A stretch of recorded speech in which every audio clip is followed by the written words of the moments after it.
नमस्कार, मैं हूं श्रद्धा। आप देख रहे हैं भारत एक्सप्रेस। उड़ीसा के पुरी में स्थित जगन्नाथ मंदिर भारत के 4 पवित्र धामों में से एक है। हर साल आषाढ़ माह के शुक्ल पक्ष की द्वितीया तिथि को जगन्नाथ मंदिर से भव्य रथ यात्रा निकाली जाती है। इस साल भी भगवान जगन्नाथ की भव्य और दिव्य यात्रा निकाली जा रही है। इस रथ यात्रा में देश के कोने कोने से श्रद्धालु पहुंचे हैं। इस रथ यात्रा में रथ को किसी मशीन या जानवर नहीं बल्कि भक्तों द्वारा खींचा जाता है। 12 दिनों तक चलने वाले इस आयोजन में लाखों भक्त शामिल होते हैं। इसी पर पेश है हमारी ये खास पेशकश, आस्था की यात्रा।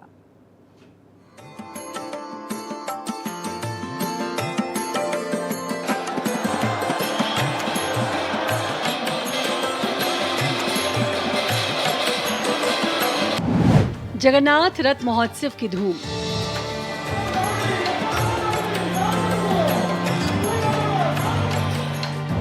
मंगल ही मंगल करने निकले भगवान जगन्नाथ।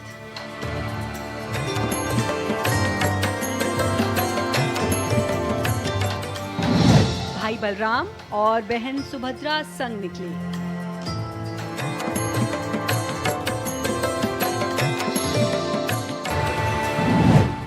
भक्तों को दर्शन देने शहर में निकले जगन्नाथ जी।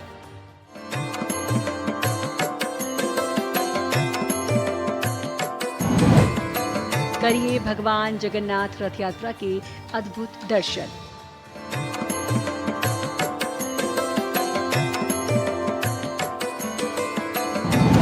भव्य और दिव्य रथ यात्रा की अलौकिक छवि।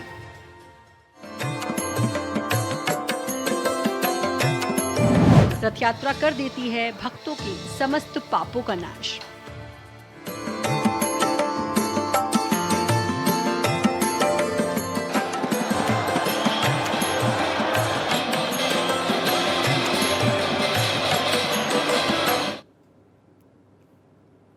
जगन्नाथ रथ यात्रा विश्व प्रसिद्ध त्योहार है, जिसे पुरी में बड़ी धूमधाम से मनाया जाता है। ओडिशा के पुरी में बेहद भव्य तरीके से रथ यात्रा निकलती है, इसीलिए इसे पुरी रथ यात्रा और रथ महोत्सव के नाम से भी जाना जाता है। जगन्नाथ रथ यात्रा में देश विदेश से आए लाखों श्रद्धालु शामिल होते हैं।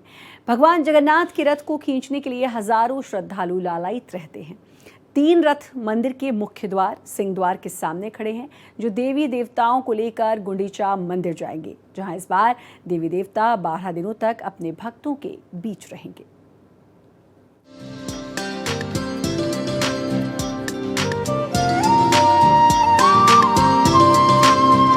श्री जगन्नाथ रथ यात्रा आस्था और भक्ति का अलौकिक समागम है। विश्व प्रसिद्ध ओडिशा के पुरी में भगवान जगन्नाथ की रथ यात्रा शुरू हो गई है। हिंदू पंचांग के अनुसार हर वर्ष ये यात्रा आषाढ़ माह के शुक्ल पक्ष की द्वितीया तिथि से शुरू होकर आषाढ़ शुक्ल की दशमी तक चलती है। इस रथ यात्रा में भगवान जगन्नाथ विराजमान होते हैं और इनके साथ भाई बलभद्र और बहन सुभद्रा भी होते हैं। भगवान जगन्नाथ की रथ यात्रा पुरी के मंदिर से निकलते हुए गुंडीचा मंदिर जाती है। इस गुंडीचा मंदिर में भगवान जगन्नाथ, बलभद्र और सुभद्रा तीनों ही आषाढ़ माह के शुक्ल पक्ष की दशमी तक रुकते हैं। फिर इसके बाद वापस अपने पुरी के मंदिर में लौट आते हैं। इस रथ को देखने के लिए और भगवान जगन्नाथ का आशीर्वाद पाने के लिए देश दुनिया से भक्त बड़ी संख्या में पुरी आते हैं।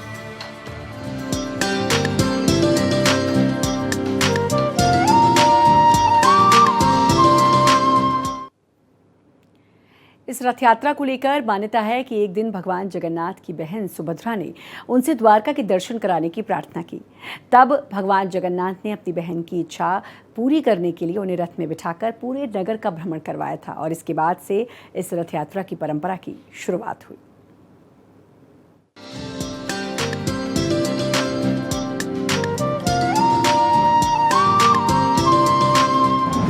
जगन्नाथ रथ यात्रा 2025 का पूरा शेड्यूल और रस्में। 27 जून शुक्रवार जगन्नाथ रथ यात्रा का प्रारंभ। 1 जुलाई मंगलवार हेरा पंचमी, 4 जुलाई शुक्रवार संध्या दर्शन, बहुधा यात्रा 5 जुलाई शनिवार गुंडीचा मंदिर से पुरी मंदिर की ओर होगी जगन्नाथ रथ यात्रा। सुना बेशा रस्म 6 जुलाई रविवार भगवान जगन्नाथ, बलभद्र और सुभद्रा जी को स्वर्ण आभूषण पहनाया जाएगा। अधरपना रस्म 7 जुलाई सोमवार भगवान जगन्नाथ, बलभद्र और सुभद्रा जी को अधरपना पिलाते हैं, जो पानी, पनीर, शक्कर, मक्खन, काली मिर्च, केला, जायफल, अन्य मसालों से बना होता है। नीलाद्री विजय रस्म 8 जुलाई मंगलवार, इस दिन भगवान जगन्नाथ भाई बलभद्र और सुभद्रा जी को पुरी मंदिर के गर्भ में सिंहासन पर विराजमान करते हैं।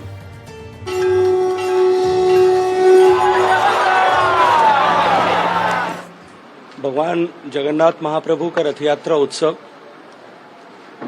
इस सनातन संस्कृति की प्राचीनता का, सनातन संस्कृति की अविरलता का और सनातन संस्कृति की निरंतरता का परिचायक है। सहस्त्राब्दियों से ये उत्सव भारत के लोगों को एकता के सूत्र में बांधने के परिचायक के रूप में देश दुनिया में अलग अलग कोने में रहने वाले अलग अलग मत के मतावलंबियों को एक साथ जोड़ने के एक उत्सव के रूप में मनाया जाता है। इसके प्रमाण हजारों सालों से लिखित अलिखित इतिहास में मिलते हैं।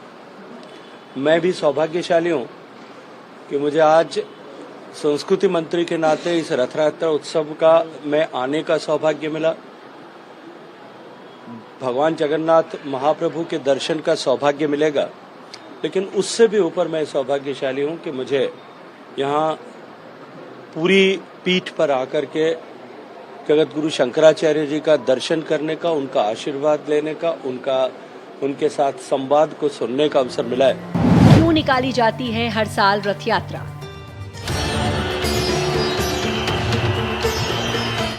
हर साल आषाढ़ माह की द्वितीया से लेकर दशमी तिथि तक भगवान जगन्नाथ अपने भाई बलभद्र और बहन सुभद्रा के साथ यात्रा पर निकलते हैं। दरअसल इस रथ के पीछे पौराणिक मान्यता है, जिसके अनुसार द्वापर युग में भगवान श्री कृष्ण से उनकी बहन सुभद्रा ने द्वारका देखने की इच्छा व्यक्त की थी। तब भगवान श्री कृष्ण ने अपनी बहन की इस इच्छा को पूरा करने के लिए सुभद्रा और बलभद्र जी को रथ पर बैठाकर द्वारका की यात्रा करवाई थी। इस तरह से हर साल भगवान जगन्नाथ के संग बलभद्र और सुभद्रा की रथ यात्रा निकाली जाती है।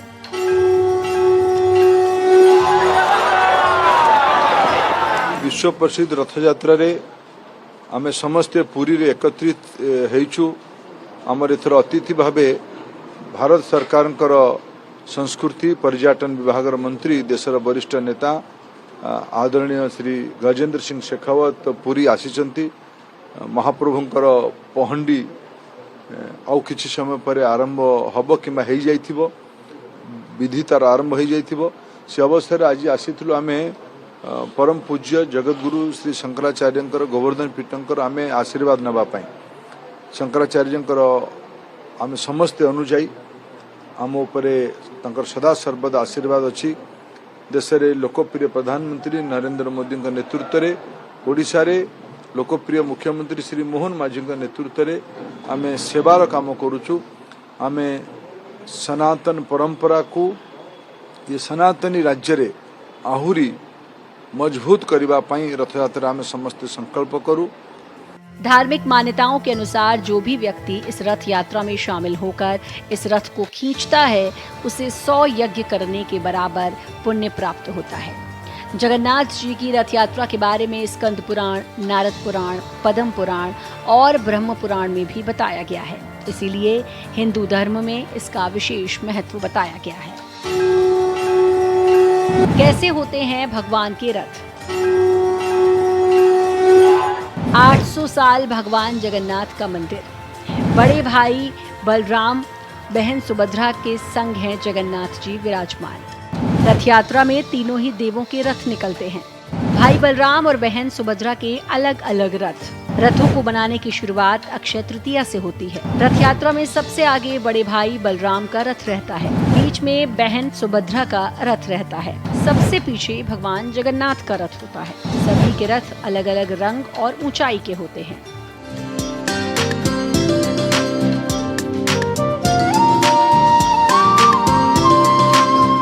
पौराणिक मान्यताओं के अनुसार 800 साल पुराने इस मंदिर में भगवान कृष्ण को जगत के नाथ जगन्नाथ जी के रूप में पूजा जाता है और इनके साथ उनके बड़े भाई बलराम और सुभद्रा भी विराजमान हैं। रथ यात्रा में तीनों ही देवों के रथ निकलते हैं। रथ यात्रा के दौरान भगवान जगन्नाथ के साथ भाई बलराम बहन सुभद्रा के लिए अलग अलग रथ होते हैं और इन रथों को बनाने की शुरुआत अक्षय तृतीया से शुरू हो जाती है। रथ यात्रा में सबसे आगे बलराम, बीच में बहन सुभद्रा का रथ रहता है, जबकि सबसे पीछे भगवान जगन्नाथ का रथ होता है। सभी के रथ अलग अलग रंग और ऊंचाई के होते हैं। भगवान बलराम जी के रथ को ताल ध्वज कहा जाता है और इसकी पहचान लाल और हरे रंग से होती है। वहीं सुभद्रा के रथ का नाम दर्प दलन या पद्म रथ होता है। उनका रथ काले या नीले रंग का होता है, जिसमें लाल रंग भी होता है। भगवान जगन्नाथ के रथ को नंदी घोष या गरुड़ ध्वज कहा जाता है। इनका रथ लाल और पीले रंग का होता है। इन रथों को हमेशा नीम की लकड़ी से बनाया जाता है। दरअसल ये औषधीय लकड़ी होने के साथ पवित्र भी मानी जाती है। हर साल बनने वाले ये रथ एक समान ऊंचाई के ही बनाए जाते हैं। इसमें भगवान जगन्नाथ का रथ 45.6 फीट ऊंचा, बलराम का रथ 45 फीट और देवी सुभद्रा का रथ 44.6 फीट ऊंचा होता है। भगवान के रथ में एक भी कील या कांटे का इस्तेमाल नहीं होता। यहाँ तक कि कोई धातु भी रथ में नहीं लगाई जाती है। रथ की लकड़ी का चयन बसंत पंचमी के दिन और रथ बनाने की शुरुआत अक्षय तृतीया के दिन होती है। सोने की झाड़ू से होता है रास्ता साफ। तीनों रथ के तैयार होने के बाद इसकी पूजा के लिए पुरी के गजपति राजा की पालकी आती है। इस पूजा अनुष्ठान को छर पहनरा नाम से जाना जाता है। इन तीनों रथों की वे विधिवत पूजा करते हैं और सोने की झाड़ू से रथ मंडप और यात्रा वाले रास्ते को साफ किया जाता है।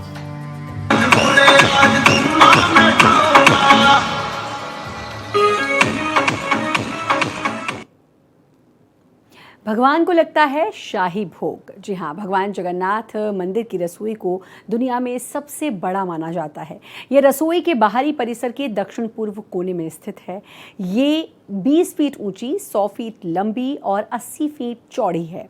रसोई में 32 कमरों में 240 मिट्टी के चूल्हे हैं और इस मंदिर का सबसे आकर्षक आश्चर्य है 56 भोग, जिसके बारे में कहा जाता है 56 अलग अलग तरह के भोग एक दूसरे के ऊपर रख के जहां देवी सुभद्रा निवास करती हैं उस कमरे में बंद कर दिया जाता है तो खाना अपने आप पक जाता है।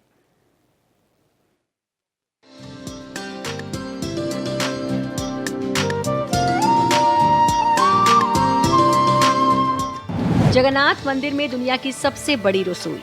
पुणे के जगन्नाथ मंदिर में रोज लोगों के लिए प्रसाद बनाया जाता है। यहाँ पर रोजाना करीब 1 लाख लोगों को प्रसाद बांटा जाता है। भगवान जगन्नाथ को हर दिन 6 समय का भोग लगाया जाता है, जिसमें 56 तरह के पकवान शामिल होते हैं। पुरी जगन्नाथ मंदिर में बनी हुई रसोई को दुनिया की सबसे बड़ी रसोई माना जाता है। इसमें एक साथ 500 के करीब रसोइये और 300 के आसपास सहयोगी भगवान के प्रसाद को तैयार करते हैं। भगवान जगन्नाथ के प्रसाद को महाप्रसाद कहा जाता है। इस प्रसाद को पकाने के लिए 7 मिट्टी के बर्तनों को एक दूसरे के ऊपर रखा जाता है और प्रसाद पकने की प्रक्रिया सबसे ऊपर वाले बर्तन से शुरू होती है। मिट्टी के बर्तनों में चूल्हे पर ही प्रसाद पकाया जाता है। सबसे नीचे वाले बर्तन का प्रसाद आखिर में पकता है। हैरानी की बात यह भी है कि मंदिर में प्रसाद कभी भी कम नहीं पड़ता और जैसे ही मंदिर के द्वार बंद होते हैं प्रसाद भी समाप्त हो जाता है।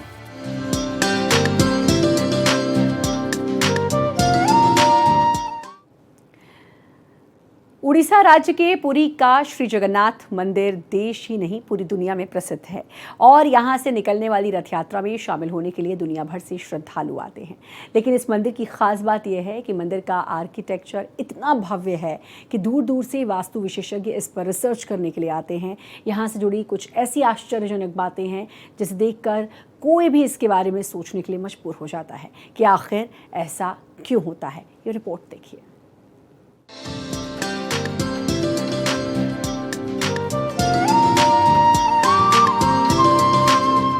जगन्नाथ मंदिर के कुछ आश्चर्य सभी को चौंकाते हैं। मंदिर के ऊपर से नहीं उड़ता है कोई भी पक्षी।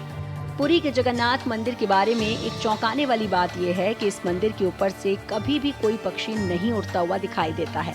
इसके अलावा इसके ऊपर से कोई हवाई जहाज भी नहीं गुजरता है। नहीं पड़ती मंदिर के गुंबद की परछाई। भगवान जगन्नाथ के मंदिर का ऊपरी हिस्सा यानी गुंबद विज्ञान के इस नियम को चुनौती देता है, क्योंकि दिन के किसी भी समय इसकी परछाई नजर नहीं आती। यहाँ बहती है उल्टी हवा। समुद्री इलाकों में हवा का बहाव दिन के समय समुद्र से धरती की तरफ होता है, जबकि शाम को उसका रुख बदल जाता है। हवा धरती से समुद्र की ओर बहने लगती है, लेकिन यहाँ चमत्कार है कि हवा दिन में धरती से समुद्र की ओर और शाम को समुद्र से धरती की ओर बहती है। मंदिर के अंदर नहीं सुनाई देती समुद्र के लहरों की आवाज। जगन्नाथ मंदिर में सिंह द्वार से प्रवेश करने पर आप समुद्र की लहरों की आवाज नहीं सुन सकते, लेकिन मंदिर से एक कदम बाहर आते ही लहरों की ध्वनि सुनाई देने लगती है। निराली है तीनों मूर्तियां। जगत के नाथ यहाँ अपने बड़े भाई बलभद्र और बहन सुभद्रा के साथ विराजते हैं। तीनों ही देव प्रतिमाएं लकड़ी की बनी हुई हैं और 12 साल बाद इन मूर्तियों को बदले जाने की परंपरा है। पवित्र वृक्ष की लकड़ियों से दोबारा मूर्तियों की प्रतिकृति बनाकर फिर से उन्हें एक बड़े आयोजन के साथ प्रतिष्ठित किया जाता है। वेदों के मुताबिक भगवान हलधर ऋग्वेद स्वरूप हैं, श्रीहरि सामवेद स्वरूप हैं, सुभद्रा देवी यजुर्वेद की मूर्ति हैं और सुदर्शन चक्र अथर्ववेद का स्वरूप माना गया है। यहाँ श्रीहरि दारुमय रूप में विराजमान है। मंदिर के गर्भगृह में प्रभु जगन्नाथ, बलभद्र और सुभद्रा की मूर्तियां एक रत्न जड़े पाषाण चबूतरे पर गर्भगृह में स्थापित हैं और चारों प्रवेश द्वारों पर हनुमान जी विराजमान हैं, जो कि श्री जगन्नाथ जी के मंदिर की सदैव रक्षा करते हैं।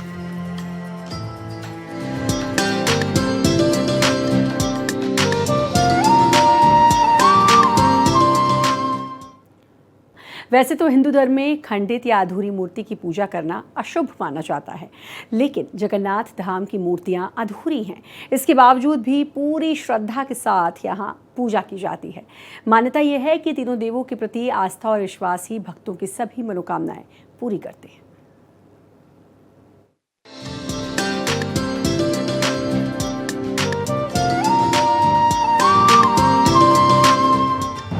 रह गई भगवान की मूर्तियां अधूरी। शास्त्रों के मुताबिक देव शिल्पी कहे जाने वाले भगवान विश्वकर्मा बढ़ई के रूप में जब मूर्ति बना रहे थे, तब राजा इंद्रद्युम्न के सामने शर्त रखी कि वे दरवाजा बंद करके मूर्ति बनाएंगे और जब तक मूर्तियां नहीं बन जाती तब तक अंदर कोई प्रवेश नहीं करेगा। यदि दरवाजा पहले खुल गया तो वे मूर्ति बनाना छोड़ देंगे। बंद दरवाजे के अंदर मूर्ति निर्माण का काम हो रहा है या नहीं, ये जानने के लिए राजा इंद्रद्युम्न रोजाना दरवाजे के बाहर आकर खड़े होकर मूर्ति बनाने की आवाज सुनते थे। एक दिन राजा को अंदर से कोई आवाज सुनाई नहीं दी। उनको लगा कि विश्वकर्मा काम छोड़कर चले गए हैं। राजा ने दरवाजा खोल दिया और शर्त के मुताबिक नाराज होकर भगवान विश्वकर्मा वहां से अंतर्ध्यान हो गए। इसीलिए भगवान जगन्नाथ, बलभद्र और सुभद्रा की मूर्तियां अधूरी रह गईं। उसी दिन से आज तक मूर्तियां इसी रूप में यहाँ विराजमान हैं।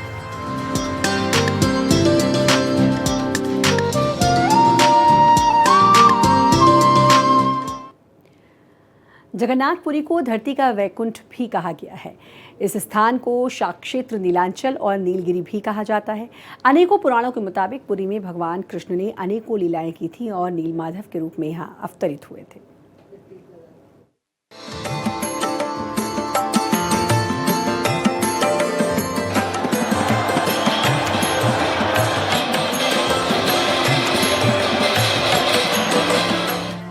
भारत के 4 धामों में से एक है जगन्नाथपुरी।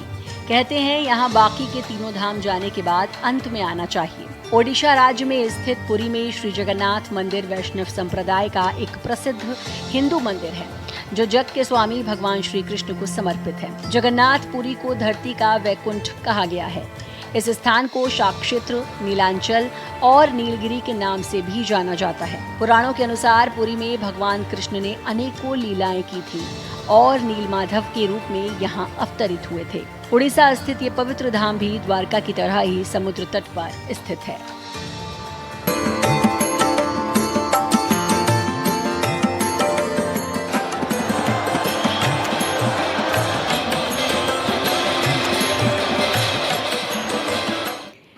धार्मिक मान्यताओं के अनुसार जो लोग जगन्नाथ रथ यात्रा में शामिल होते हैं उनके पाप मिटते हैं, उनको 100 यज्ञ कराने के बराबर पुण्य मिलता है। कहा जाता है कि पुरी के जगन्नाथ मंदिर में भगवान श्री कृष्ण का हृदय है। इस जगन्नाथ रथ यात्रा में शामिल होने के लिए दुनिया भर से लोग आते हैं।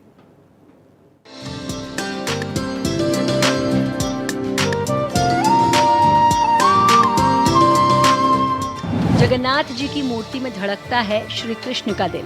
पौराणिक मान्यता के अनुसार जब श्री कृष्ण की लीला अवधि पूर्ण हुई तो वे देह त्याग कर वैकुंठ चले गए।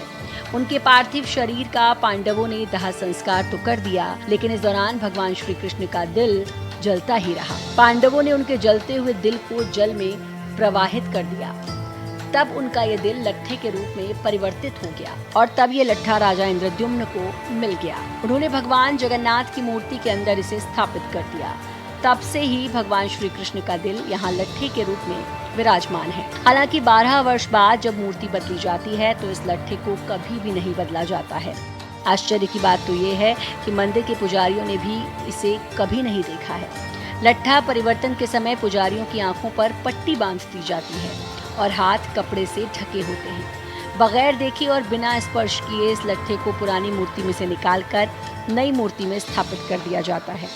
उनके एहसास के मुताबिक ये लट्ठा बहुत कोमल है। मान्यता है कि यदि इसको कोई देख लेगा तो उसके प्राणों को खतरा हो सकता है।